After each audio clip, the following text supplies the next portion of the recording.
Hi, I'm Evelyn O'Malley.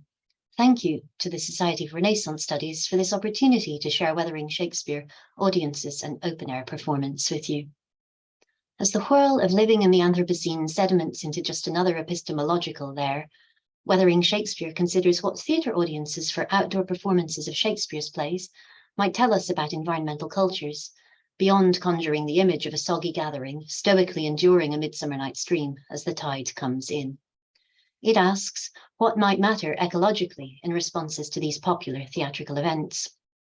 From the Pastoral Players, 1884, As You Like It in Coombe Woods, to the fireflies that died en route to Max Reinhardt's lavish A Midsummer Night's Dream in Oxford in 1933, to contemporary site-specific performances in wild forests and manicured parks, in wind-blown coastal amphitheatres and a living willow globe replica, to the sustainably cycling handlebars and activist interventions of BP or not BP, there's a rich history of a limited repertoire of performances of these canonical plays exposed to the weather beyond their early modern origins.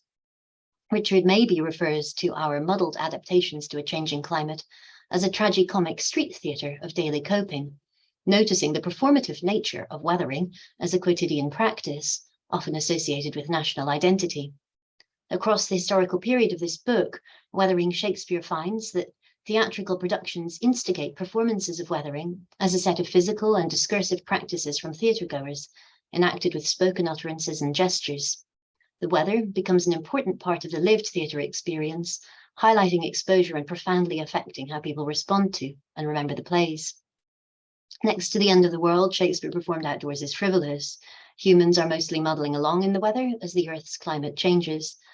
And yet understanding how people negotiate their responses to cultural events is always an important ethical undertaking, rendered more pressing by the onset of the Anthropocene. Venturing into the weather for a play signals a conscious choice to spend a few hours exposed to an uncontrollable climate in the hope of a particular kind of aesthetic encounter, a humbling desire to meet nature and culture, culture and nature, and to sit in the discomfort of the binary. I rehearse a memory, which corrects my posture as my back recalls early spring sunshine entering the willow globe. Sitting in the blustery theatre for All's Well that Ends Well, as Helena offered the dying king her help, my art is not past power, nor you past cure.